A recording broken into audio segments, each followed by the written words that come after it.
Welcome to Unshakable with Human Design, the show dedicated to helping entrepreneurs use human design to shift from hustle to flow without sacrificing results.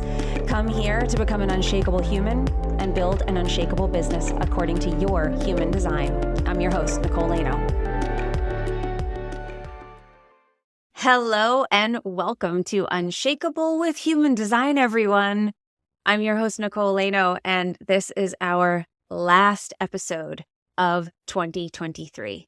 So super exciting to be here with you and really kind of surreal that we are at this point already. I don't know where the last half of 2023 went. Honestly, it went by. It is a blur. I don't know if you feel the same way, but here we are on the cusp of 2024. And this is an episode that I do every year, or at least I know I did it last year, where I talk about my word of the year, because I don't do New Year's resolutions, really. I have goals, obviously. I have a plan for 2024. We've done our launch calendar. We've looked at the year and said, this is what we want to be working on. But that process for me has even changed and been refined over the years. But one of the things that is clear for me is this word of the year. And the reason that I like the word of the year over a traditional New Year's resolution, the New Year's resolution usually is like, I'm going to do this thing. I already feel like there's a lot of things I'm going to do. I have no shortage of action items. But what I have found more helpful and much more useful for me is this word of the year concept. And the reason for that is the word of the year is really the intention for everything. It's like this little umbrella that everything fits under. This one word that I give the year. And if I'm planning something or doing something, I'm automatically looking at it saying, how does it fit with the word? Because this is the theme for the year. This was the thing that I felt above all other things that my business, my life, my energy needed. So what I'm going to break down for you in this episode is I'm going to tell you what my word of the year is for 2024. I'm going to tell you how human design plays a role in this process of choosing your word and how it played a role in me choosing my word and how I arrived at this point here and through my human design. And then at the end, I'm going to tell you how you can find your own word, the process that you can go through to choose your own word for 2024 so that you can have this overarching theme. And then whenever something comes across your plate, whenever something is a question for you, you're obviously going to be following your human design strategy and authority to make those decisions, but you're also thinking about it from the context of, does this fit with the word, with the theme that I've set for myself?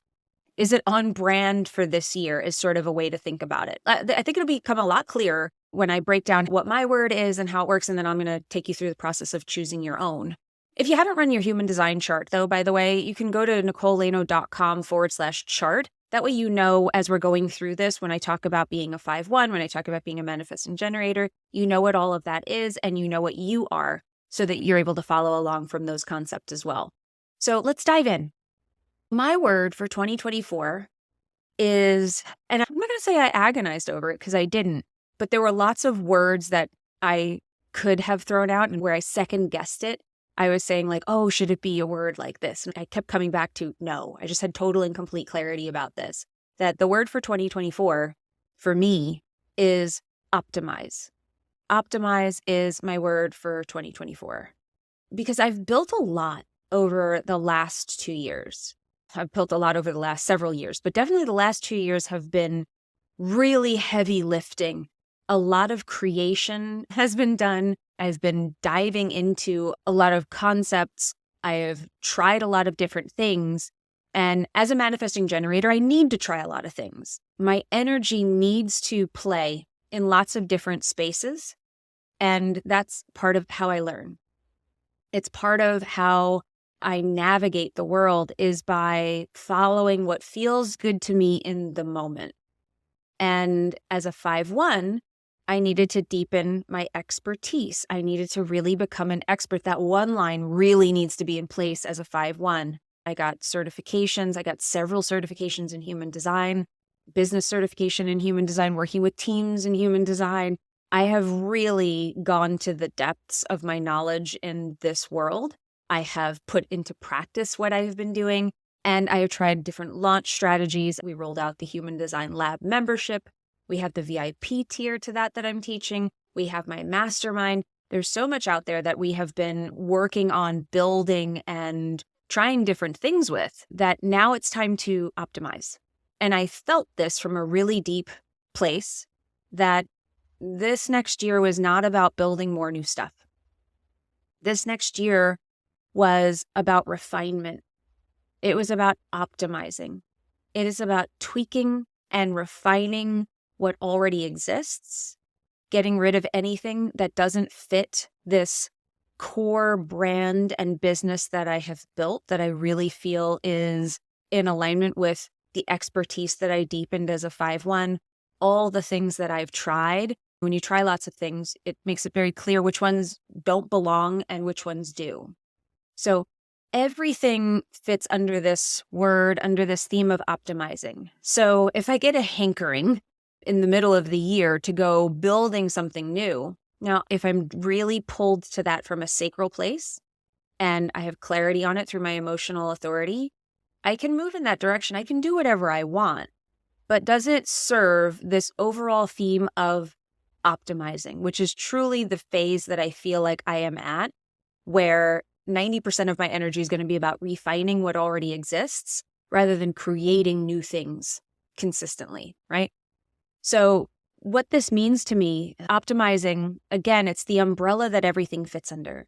So for me, it's my processes, my launches, my programs, optimizing my message even more, optimizing this podcast, the production of it, the way that we get it out to everyone, optimizing its expansion and optimizing its visibility. How can I get it out to more people? And these are all things that we have been doing, but now in 2024, how can I do them even better? If I wasn't putting most of my energy into these other areas of building and creating, what would I be able to accomplish in optimizing and refining these other aspects if I put most of my energy there? That I get excited about. That's where my sacral gets excited. I start to develop energy. I start to build and create energy, which is what the sacral does when it's turned on. I'm turned on by that.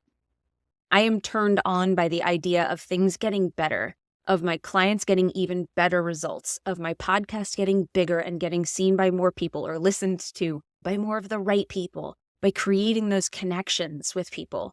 I get really excited about that. And then I'm able to work in that excited energy and I'm able to get more done in less time. So this is how that works from a human design perspective. I'm becoming even more obsessed with my client results. We've already started to make some of those changes. We added private readings and one-to-one coaching sessions for my mastermind. Why did we do that? Because I was like, how do I get people results faster? How do I optimize things for them?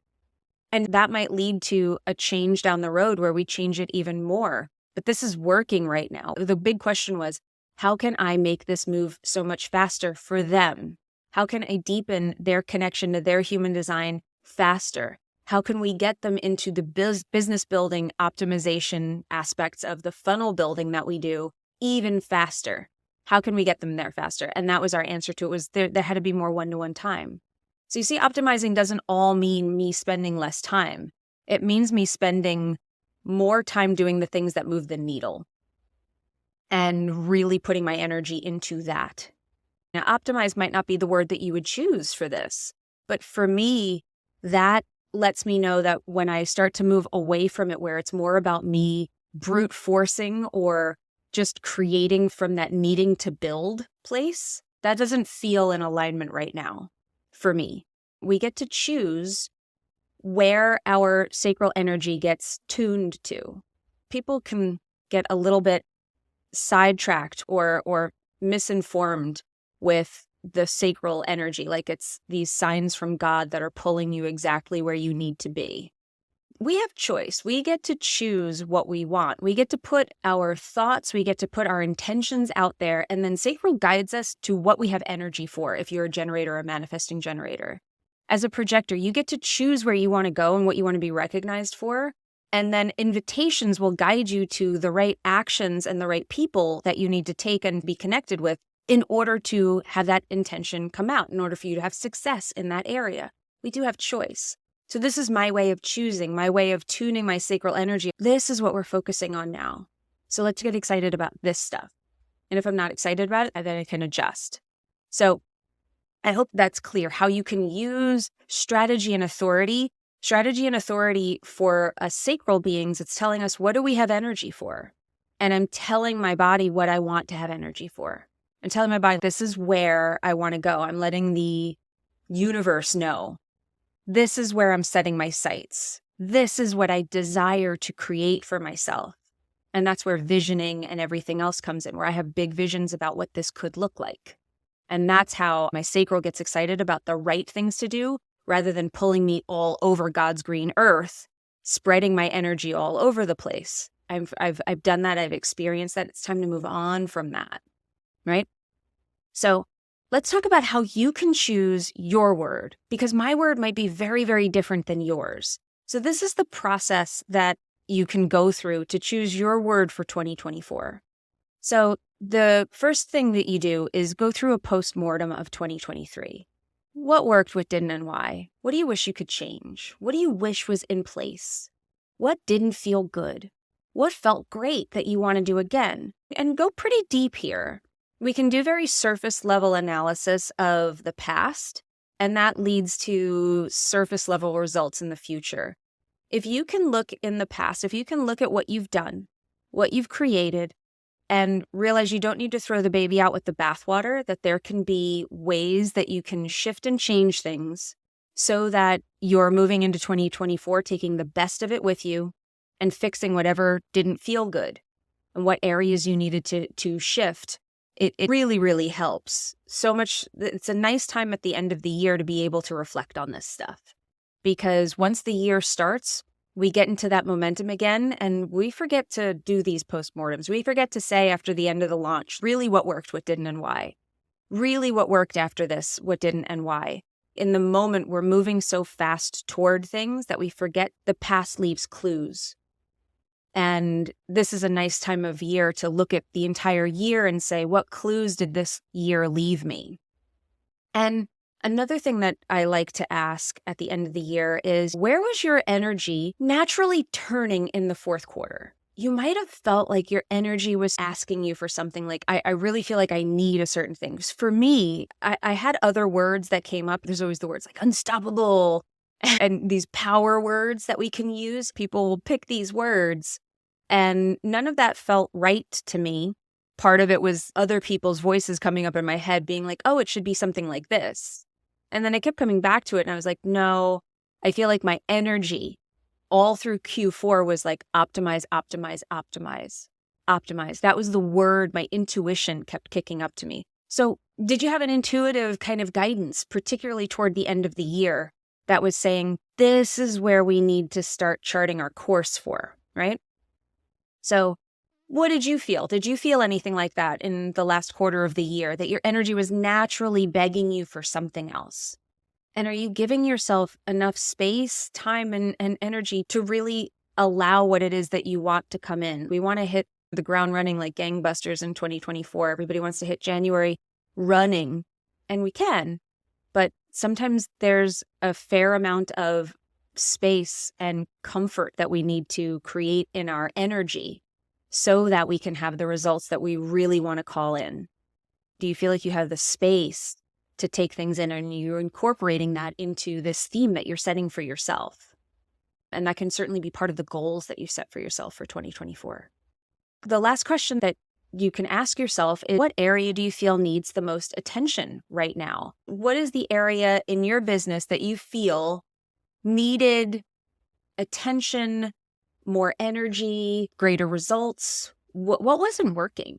I really encourage you to go deeper here, because a lot of people will say something like, I need more clients, I need more followers, I need more attention, I need a bigger audience. So it all has to do with more people paying you. Get it? Who doesn't need more of that? I don't know an entrepreneur that's like, I have all the clients I need, I'm good. Revenue is fine. I have no desire for more. Said no entrepreneur ever. So recognize that's a very surface level answer. But need more clients. Can you go deeper than that? Can you go to, I feel like my message wasn't converting, or it isn't connecting with my ideal client. Maybe it's not bringing in the right people. What defines right people versus the people that you're getting? What's not correct or what's not aligned with the people that it is connecting with?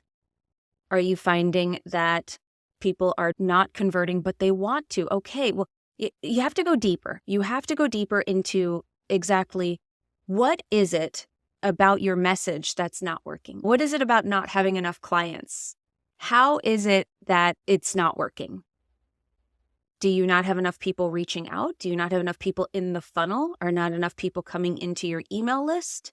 Do you need a top of funnel strategy? Lots of offers maybe means that you're spread too thin.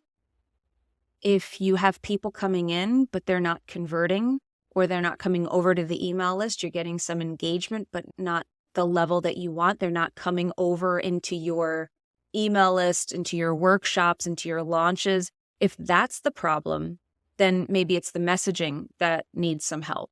If you have lots of offers and you feel spread thin and people aren't buying them, then again, you may need some refinement there. You may need to look at what's not working there. So a word that might overarch this might be clarity. It might be unclear what you're selling to the people who you want to connect with. Are you clear on who you want your message to be connecting with? Are you clear with the offers that you have? Is it clear to your ideal client that the offers are right for them? So this is how you might end up at a word like clarity. And then you're saying, okay, what areas of my business need clarity first? And am I working on those, and can I make those the top priority to start off the year?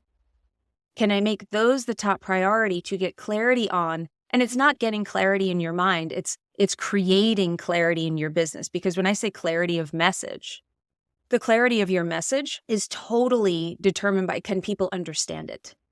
Not just about, are you clear on it, but can you say it in a way that people are connecting with it? So that's an example of how you can go through this process to end up at your own word. It might be that you need to build a lot, and it might be creation is your word. And it doesn't have to be one word. It might be authentic expression. There can be so many words that take over this as a theme for you for the year and give you that guiding light, that North Star of saying, am I on brand for this year with this thing that I want to do, with this action I'm looking to take, with this collaboration that has come across my desk and come into my experience? Are these aligned? It might be connection. Do you feel like you have people that are connecting with your message? Do you have a network? Are you really leaning on the network? Does that feel like an area that feels expansive to you, or does it feel like a trigger to you when you think about, do I have the right people around me supporting me? These are the ways that you can go about really creating that theme for your year and really honing in on it and really getting it into your body and making it an automatic filter that you're passing every single decision through. It's your strategy and authority. And then it's like, is this in alignment, or how can I make it in alignment with this greater intention that I set for my year? So I hope that you found this helpful. I really love the word of the year. I do connect with it consistently through the year, where I'm like this. And usually, honestly, by June, I feel like I have kind of accomplished what I set out to with that word. That whole first half of the year, it shapes everything that you do. And then it is on autopilot for the rest of the year. And your energy just starts seeking out, like, what's the next thing? What's the next level up in intention that I have? So I hope that you found this helpful. I hope that you choose your word. Please send me a DM on Instagram and let me know what your word of the year is, or tag me in a story. I'm at Nicole Leno Official on Instagram. Send me a DM or put up a story with your word of the year and tag me in it so that I can see it, because I would love to hear what intention you're setting for 2024. What are you looking to accomplish? What is the greater theme that you are charging into this new year with? I would love to know.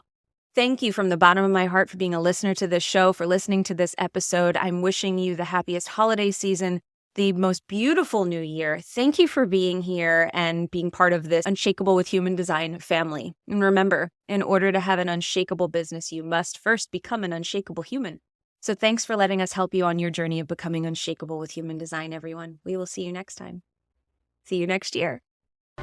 If you love this episode and you're a fan of the show, please show us the love on iTunes, Spotify, or wherever you're listening to the show and leave us a review. And if you'd like to connect with other entrepreneurs on their human design journey, join our free Facebook community, Human Design for Entrepreneurs. Go to nicolelano.me/podcast links to join the group, book a human design reading with me, or access our free human design resources. We'll see you there.